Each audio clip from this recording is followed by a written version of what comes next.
she bought it there. Married for 25 years with 6 children, a lone tree man learned something about himself that will change his family and his entire life. He sat down with Hema Muller, who's here now with his story, a story you'll see only on Fox 31 Denver. Hema? Ron, Steve is a prominent local photographer. He's lived his entire life as a man, but recently discovered he is in fact a female. Now he's making the transition from Steve to Stevie.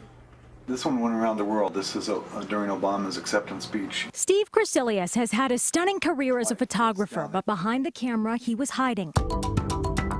I remember, wearing my mom's clothes and makeup very secretly, not telling anybody. From a young age, Steve identified more with being a female, but hid behind a male persona. When I was 17, I was my first part-time job working for a TV station as a floor cameraman, and the person in charge said to me, you walk like a queer. And I thought I was hiding who I was, and I wasn't.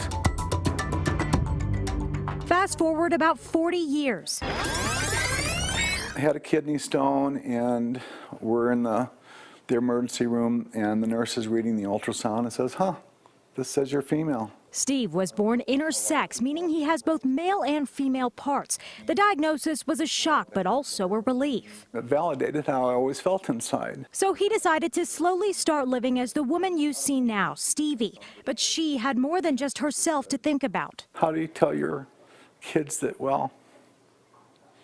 it's no longer dad, it's dadette? Stevie and wife Debbie have 6 children. Within a few minutes, all of them said, I don't care, Dad, I love you for who you are. Nearly 5 years after that ultrasound, Stevie and Debbie are still together. I asked Debbie why she chose to stay. I didn't sign on for this, but who signs on for anything? She's the same person she was as a he on the inside. The two still share an intimate relationship based on more than sex or gender. We do share a bedroom.